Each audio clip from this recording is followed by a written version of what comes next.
Hi. Okay, our last chapter in adolescence, our last unit of this, psychosocial development. A lot of stuff going on here at this time of life, as we've seen, between physiological changes with puberty, hormonal changes, neurological changes, bringing advancements in thinking, but also increasing emotions and trying to balance that all out and navigate these things. So there's a lot going on as our world continues to grow. So this is that psychosocial part. The world is growing. The future is coming faster than it ever has before. And so our young people are looking for their next step, or are being asked to think about their next step. And so that brings up a lot of questions for them. So let's dig into this. A lot of different pictures here, adolescence. Okay. So for Erickson, we have the identity versus role confusion. This is his 5th stage of development. And the big question in this stage is, who am I? I've repeated this over and over. I think in middle childhood, it's where do I fit? And now it's who am I as I walk the bridge between childhood and adulthood. Who am I going to be on the other side based upon what I have been, the roles I have played, what I have learned, all that has come into my making up until this time, and now I'm going to venture out into this big world on my own, and I have to determine who am I, apart from and including all of those other things. So we look at first identity achievement. Erickson's term for successful attainment. It is about knowing who one is as a unique individual, taking into consideration past experiences and future plans. So, but Erickson himself had quite the identity crisis. This is where we kind of get this term, that term from, and that idea from, is the identity crisis. And I don't know that it has to be such a crisis in terms of something that is definitely looked at upon as negative, but it is something that pushes and pulls us. That we are pushed and pulled between who we've been, who people want us to be, who we feel we are becoming, who we want to be in the future. And so it creates a friction. And if we want to think of that as the crisis, and how do we respond to that, and how do we come out of it? So for the identity crisis, there are definitely different ways that this can look, things that this can look like. One can be total identity diffusion or role confusion, a situation in which an adolescent does not seem to know or care what his or her identity is. So be clear on that. This is as much about not caring and just not wanting nor caring about getting up off the couch and doing anything and figuring out who I'm going to be or what I want to do for my future. And so, you know, that's our most serious, and I would say would be linked to some depressions or other things that are going on with a person that would need some mediation and support and help. Foreclosure. Premature identity formation, which occurs when an adolescent adopts parents' or society's roles and values without question or self-examination, accepts the expectations of others as one's path. So this is where we look at, you know, well, I'm going to go to high school, then I'm going to go to college, and I'm going to go into business so that I can run the family. I, you know, can get into the family business, or this is what my parents think I should do, or this is what my teachers have always said I'm good at, you know, this is what people always look at me as. It can also be, you know, well, I'm not meant for college. Everybody always says I'm no, you know, I'm not smart enough, or I'm not good enough at this, and so I'm going to go get a job, doing whatever I can.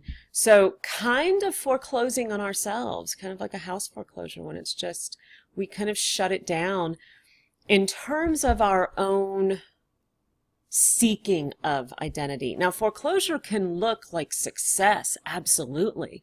Well, I'm going to go to college, then I'm going to get an undergraduate, I'm going to go pre-med, then I'm going to go to medical school, and I'm going to be a really wealthy doctor. I'm going to go do, you know, whatever it is that makes the most money, And I could come out of it making a lot of money, being really successful. I'm good at it even. And so that's fabulous. And that's what people have always told me I should do. It's what makes the most money. It's what's, going to give me the most recognition or esteem or whatever it is. And it can look like success. The real thing is, did the person doing it ask the question, who am I? Did they go under self-examination? Did they have some cognitive disequilibriums about it? And in Piaget's term, I know we're talking Erickson, but in Piaget's term, and have to adapt instead of just keep assimilating what other people tell me, assimilating my own ideas into what everybody else thinks. So that's the real key here, is that I shut down my own self-examination and my answers to the question of who am I in favor of everybody else's answers to those things, or society's answers to those things. What does it seem to be okay to do at this point? A moratorium, exploring options before settling on one direction. I think, this one is, it can be because we're kind of in crisis in terms of we have a lot of questions. We don't know. Get out of high school, go to college, everybody's, what's your major? Well, I don't know. And even college itself could be a moratorium because I really don't know what the heck I want to do. Because this is all about, for Erickson, and remember, in Erickson's time, there was a certain path that we took for achieving adulthood. And that was, to get whatever education you could get, maybe to go to college, but for the goal of getting work and a job so you could support yourself and a family, finding somebody to share your life with, doing all of these things. And I think even through the middle of the last century, that was, when I was growing up, though, even in the 80s, this was pretty much in terms of, getting out of college in the 80s. So this was pretty much the path that was mainstream or typical. You went to college, high school, then you went straight to college. Some people, so a moratorium could actually look like, well, I don't even know that I want to do that. I don't know what I want to do with my life. So maybe I'm going to take a gap year, they call it these days, or in Europe, and I'm going to travel, or I'm going to work. I'm going to try to figure out who I am in order to fit my next step into that, rather than getting into a next step and figuring it out while I'm there. It can be trying out different churches, because now I have questions about my religion and what I believe. And so I'm going to go to different churches, try to figure that out. So it's just exploring options, and can be seen actually as a very, I think, a very healthy thing to do if we haven't come to any kind of ideas about different types of identity. So we're going to look at 4 different areas of identity in terms of Erickson's question of who am I. And we might do a moratorium in one, but have achievement in another, be completely shut down in another, do a little foreclosure or even diffusion in another. So maybe it looks different in different places. Because if I go exploring religions, but I know what I want to do for a living, then maybe I have pretty good vocational achievement, but I don't necessarily have religious. I'm a little more confused in there, so I'm going to explore my options. So I'm just saying it can look different in different arenas of our life. And I think as we get into emerging adulthood, we'll see that a lot more younger people are doing this, are doing moratoriums in different ways.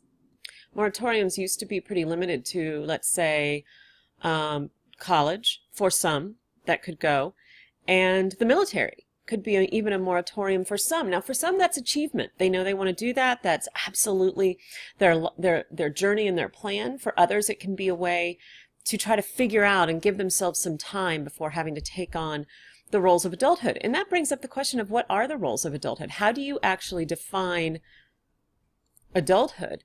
If what we're trying to achieve is this identity to become kind of this fully formed adult, which I'm going to tell you, this whole identity thing, it's a lifetime process. If any of you are kind of, in your 30s, 40s, you know that that's the truth, that this is something that keeps coming back in different arenas of our life. Who am I? What do I believe in these areas? What are my values here? Who do I want to be? So I don't think this is something that we figure, oh my God, I don't know. I really don't think we figured out in high school and by the time we're 18. But this is where these questions begin. And it used to be that there was a very Oh, excuse me. Do a little pause. Okay, so I'm kind of going on and on about this anyway, but we get it, that, and we have to put this in context of Erikson in terms of his time in life and the culture at that time, and think about it in even the 1950s, what was expected and how things have changed. And you can ask yourself, what's expected now in terms of being an adult? Is it living on your own? Is it paying your own bills? Is it having a family, children? I think that's changing, and we can look at that more when we get to emerging adulthood. All right, so this is the different types of kind of crisis we can go through. Okay, so let's move on. These are our forms of crisis. So there are 4 arenas of identity formation, and I have offered some updated research and information on this. So for what's interesting to those of you who this is interesting to. So the first area we'll talk about is religious identity. And how is it changing? So again, we can look at, do we feel achieved in that? Do we still feel questioning in that? Where are we on that kind of journey to knowing what our religious identity is? And is it changing for young people? Because we're looking at adolescents and teenagers in this. And so what might be the pros and cons of having a strong religious identity? So all of this comes from like an article and research and a report that was done, Generational and Time Period Differences in American Adolescents' Religious Orientation, looking at between 1966 to 2014, and how that has changed over time. I'm sticking with our teens in this. So the pros of a strong religious identity can be religiosity in teens has been shown to correlate with less risk-taking, less substance abuse, less depression or anxiety. And some other, having a strong sort of foundation. And it talks about religiosity, not necessarily defining what that looks like for someone in terms of what their religion is, or if it's, church-based or spiritual or what that is, but having a strong kind of identity in this. But the cons can foster feelings of guilt and shame that cause distress, because some of these, not necessarily, hopefully, not substance abuse, definitely, or some, but risk-taking, some of the things that come with who we are as an adolescent, neurologically, physiologically, what those kind of, the thoughts, the thinking, all of that drives us to. So there can be a little bit of a conflict between what maybe our religious backgrounds give us and what we're going through at the time, and that can create some dissonance. According to a study released in 2015, more than twice as many recent 12th graders chose none for their religious affiliation compared to the 1960s and 70s, though the majority still choose a religious affiliation. So it's going down in terms of having a strong identity in that by the time we reach 12th grade or our 12th graders. Compared to the early 1970s, 4 times as many reported that their mother had no religious affiliation, and more than twice as many reported that their father had none. The gap between students' affiliation and parents' affiliation has grown. This suggests both that more students grew up without religion and that more are abandoning their parents' religion by college entry.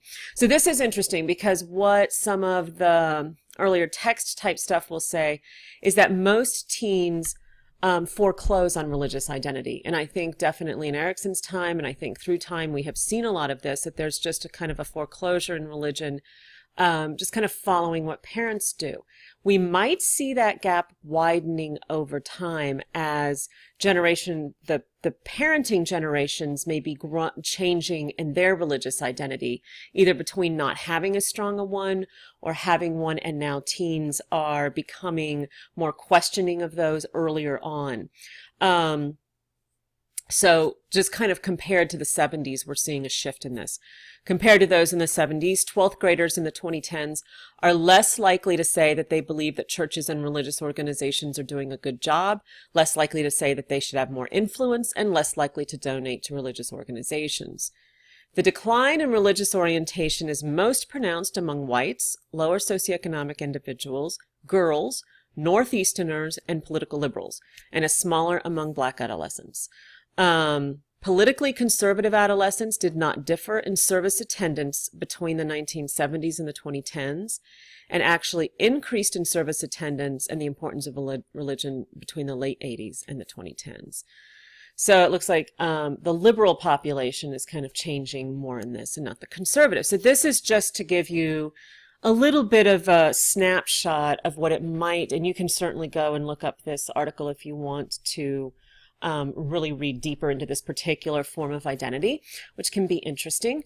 But we are seeing some shifts in this, and you can just kind of ask yourself, what does this say about how culture is changing, how we're changing as a people? And you can ask yourself, of course, how you feel about that and what you think of that. What are the potential pros and potential cons of those changes? And that's always going to have to do with our particular lens through which we look at the world and what it is and what it's becoming. So that's some things about religious. So for a long time, this is assumed to be a place where teens are going to foreclose a lot because they're still kind of told you have to go to church by the parents and go to church with the parents. More and more maybe getting more freedoms around this to either go or not go as they age. And maybe this may be becoming more of a place of conflict between parents and adolescents as they make choices in these areas. I don't know all the answers to that. It's just this is what the research is showing us that the shift is. So another one is political identity. What do you think? Are teens more or less political than they were in the past? Were you a political teen? I was not, I'll be honest with you. Now as an adult and with Facebook, and I look back and I see, or maybe I was political in the fact that I foreclosed a lot or just shared a lot of my parents' ideas. And I didn't know until Facebook, like what the political stance of a lot of the people where I grew up was. We didn't talk about it much in high school at the time. I would have been a lot different than a lot of the people I went to high school. I'm realizing now.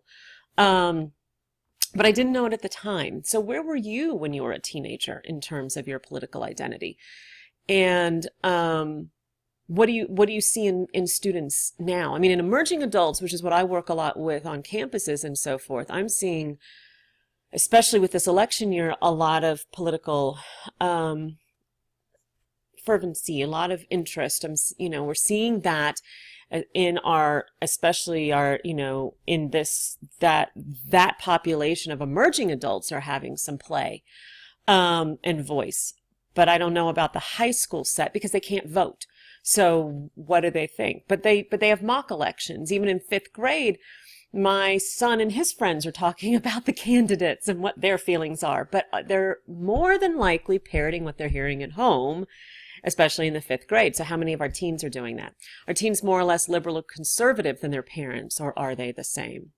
A 2004 Gallup poll found, and that's the last I found of this, a fifth of U.S. teens, 21%, said they are more liberal than their parents, and 7% say more conservative, which I find, interesting, and how they kind of come, I wonder how they come to those. Is it through peers? Is it foreclosing on peers? Are they really reading the issues? Still, 7 in 10 teens, 71% say their social and political ideology is about the same as mom and dad's. So many are still foreclosing in this particular arena. Do you think that is changing, or is it still the same? So, look out in the world during this election time, see what the voices of teens are saying, and be interesting to know how high school mock elections end up after this, and how many are voting. And I'd love to see statistics on how many, when they do like mock election type things, how many are voting according to their parents and how many have really thought about it or looked at it themselves. Vocational identity. You can see I don't have much here. We talk about this more because I think vocational identity for our teenagers. Now, there are some young people that come into this world, seems like from the time they're 5 and know what they want to do. And certainly by the time they're teenagers, they have a good idea of what their interests are and their skill set and what they want to do and what they want to study when they get out of high school, or what kind of work they want to do. Many don't. And the first 2 years of college are often meant because we don't necessarily. In high school, we're looked at still as generalizers, exploring different options, different types of, and even those first 2 years of college are a lot about generalizing, looking at different types of studies, different types of information, taking literature and math and whatever it may be, and really waiting to specialize until we get into a little farther into adulthood. Some will know, but I think maybe in Erickson's time, there was an expectation for vocational identity much earlier for us. We were expected to move into adulthood earlier than we do today, and we're going to see that with emerging adults. But originally meant envisioning oneself as a worker in a particular occupation. Now many adults change vocation several times. Gone pretty much are the days of, you get out of high school or college and you get a job, and then you work 25 years and you get your gold watch and your pat on the back and go home, and the company loves you and there's big loyalty. Companies aren't like that as much anymore. And when we get to emerging, we see that young people have had 8, 9 jobs by the time before they're 30. So this is one that's really changing, and I just am not quite sure how firmly we can get a vocational identity. Again, some just know. It's very clear to them, and many don't. Okay, so gender identification being our fourth. This used to be called sexual identity, but gender identity has replaced Erickson's term and looks very different from his time, as you can imagine. That we are, I tend to think, and I talk about this, I think this is the issue of this new generation. This is the issue of the day, is gender identification in many ways. For those in the 60s, that was more about civil rights. There have been a time when it was about women's rights. There have been times, we always have sort of what is the social movement of a day? And in many ways, it doesn't mean that we have perfected civil rights or women's rights or anything that's come before. But we do kind of keep progressing and moving and pushing envelopes in terms of tolerance and in terms of what is the next horizon for these things. And I think this is the one of the day. Homosexuality has been on the horizon for a little while. But now that is even that is expanding to so many new definitions. Not just we have transsexual, pansexual, it's a big palette now. So to Erickson's time, this wouldn't have even, this would not have been, and Freud, they would not have, this would not have been an issue. This would not have been the issues they would have been dealing with. So how would we define a successful gender identification? I think these days it's going to be different. What does it look like now to successfully have a gender identification? Is it to, for Erickson, Freud, in different time periods, it would be to have come to accept the roles of your gender, and to be playing that part in the world. And now it may be shifting more to accepting the roles of the gender in which you are the most comfortable, or, and everybody's going to have opinions and judgments and ideas and equilibriums and disequilibriums about this. But that's the question, is how do you define a successful gender identification for a teenager too, right? And as they're having these hormones and as they're having these changes and these drives, what is it? It's going from maybe just the small child who we didn't know because maybe the little girl who liked to play with trucks and wear boys' clothes and was a tomboy. But then we had maybe we had the little boy. One of my nephews was like this, likes boas and tiaras, and his princess underwear, it was the line that his father drew at the time. And so what is that? Those were preferences and toys and feelings, and what were they saying about a child at that time? It wasn't sexual in any way. But now, for teenagers going through puberty, there's the addition of that. So, and is it correlating with their sex being biological, genetic in terms of what were you born with and what do your genes say that you are, male or female, and your gender and all of these questions. So, this was a little bit, we talked about gender identification in younger kids, because when they first start to understand what that is, or what boys and girls are, but now it's deeper, because it's overlaid with these drives and these attractions and so forth. And so how does a teenager come to accept themselves and live with and live out a life, especially in a society where things are being defined in different ways? So sex is about genetic coding. Gender is a person's definition of themselves within the male-female context. The DSM-5, which is our diagnostic tool in psychology, got rid of gender identity disorder, which it had for years, became gender identity dysphoria, defined by the display of a marked incongruence between one's experienced or expressed gender and their assigned gender. So how they feel and what's been assigned to them. So if there's a real incongruence, a real friction between those things, we can call it gender identity dysphoria.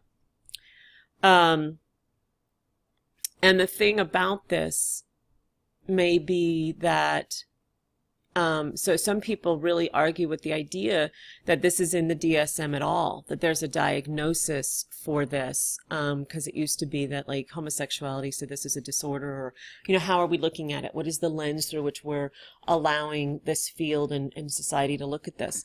The one thing, though, to keep in mind is that, especially when I look at teens, when I think about teens, and they're coming into questions, and they're coming into maybe growing up in a part of the world that isn't going to accept their gender identification different than what is seen, and they're confused and they're scared. Maybe they're not even confused, but they're scared. They're scared about these questions and about these differences, and I think all of that's natural and normal.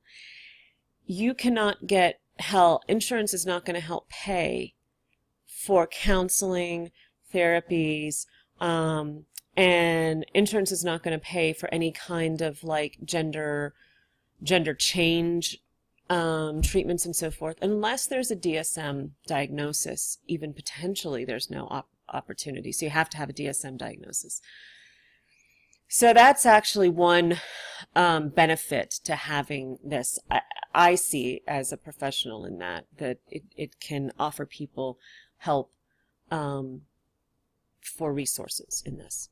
Okay, so these are a lot of questions because our times are changing from when Erickson was looking at these kinds of things. So just to give you things to think about on top of what the text will say. So I'm going to stop here for right now. It's kind of a longer one. We'll have a couple more here for 16.